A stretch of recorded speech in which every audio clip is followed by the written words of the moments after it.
Today we're showing you a 2018 Kubota L2501 tractor. It's a four-wheel drive tractor with a LA525 quick attach front end loader on it.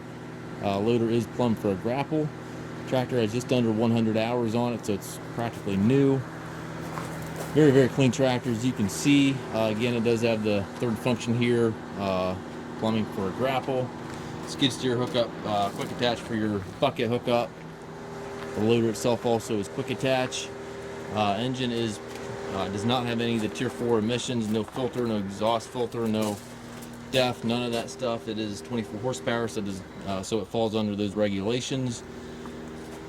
Third function valve right here. It's got a button right on the joystick there to operate that third function. Tires are excellent. 3-point hitch, 540 PTO, top link, everything's here.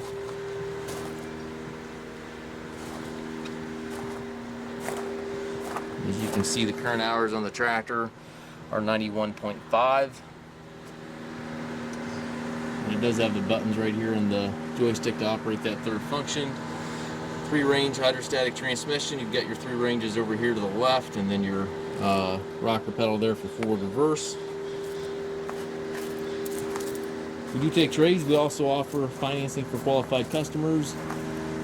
If you have any questions regarding this tractor or any of our other used machines, please contact us at masttractor.com.